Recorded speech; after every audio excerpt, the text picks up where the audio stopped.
hey, it's Kate with WTI.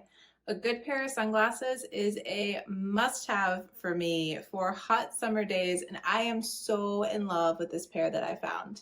These oversized round sunglasses by SojoS are so cute. I was immediately drawn in by the design.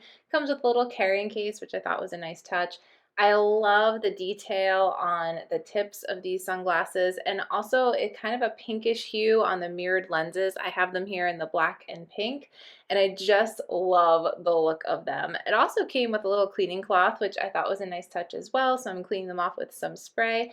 These were my go-to when I was traveling this summer, and I just felt like they completed every outfit I wore them with. And they're so comfy. They don't have separate nose pieces, so I can easily put them on top of my head when I need to take them off, and they're just adorable.